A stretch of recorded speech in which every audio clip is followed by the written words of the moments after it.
Садака, кайрымдуулук бул адамга келе турган балейлерди, кыйынчылыктарды, жаман сыноолорду кайтарат жана адамды ар кандай оорудан айыктырат, сакайта турматтуу бир тууганым. Азирети пайгамбарыбыз алейхиссалам, Азирети Анас риваят кылган хадисте айтат: "Бакиру бис-садакати фа иннал балаа ла ятахатта садаката".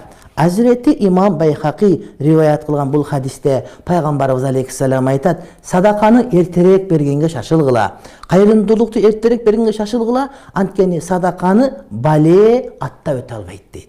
Эгерде сизге келе турган кыйынчылык башка боло турган болсо, садака берсеңиз, ошол садака менен сиз кадимгидей коргонуп каласыз. Сизге бир окутуп коём, чокутуп коём, ыстма кылып коём, жиндерге айтам, антем минтем, же болбосо дагы бирөө келип сизге жамандык каалайм, колго түшүрөм, шпион кылам, дагы бир нерсе кылам, адам коём, же өлтүрөм, дагы бир нерсе кылам дей турган болсо, садака бергенге шашырсаңыз, берген садакаңыз сизге келе турган баленин бардыгын урматтуу бир тууганым сөзсүз түрдө кайтарат.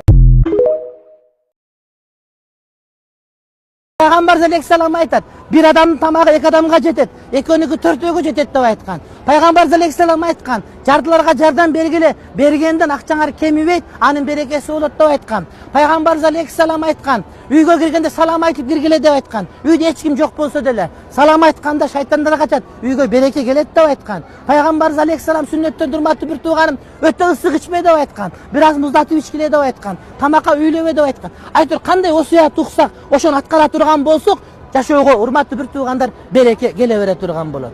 Береке келе берет. Түфтө үйлөгөн болбойт, балким аны жөн муздатыш керек. Анткени туура келбей калат деген сөз да. Өзүнүн чоң кызы менен үйлөнсө болобу? Болот. Апаң каршы болуп ыйлайт, 2 жыл таарынат, атаң дагы жини келет. Өмүр бою келинди жаман көрөт, келин тың чыгып эле кайнеге кошомат кылып жактырып албаса, сен башымы айландырып алгансың баламын деп өмүр бою жаман көрө берет. А бирок боло берет.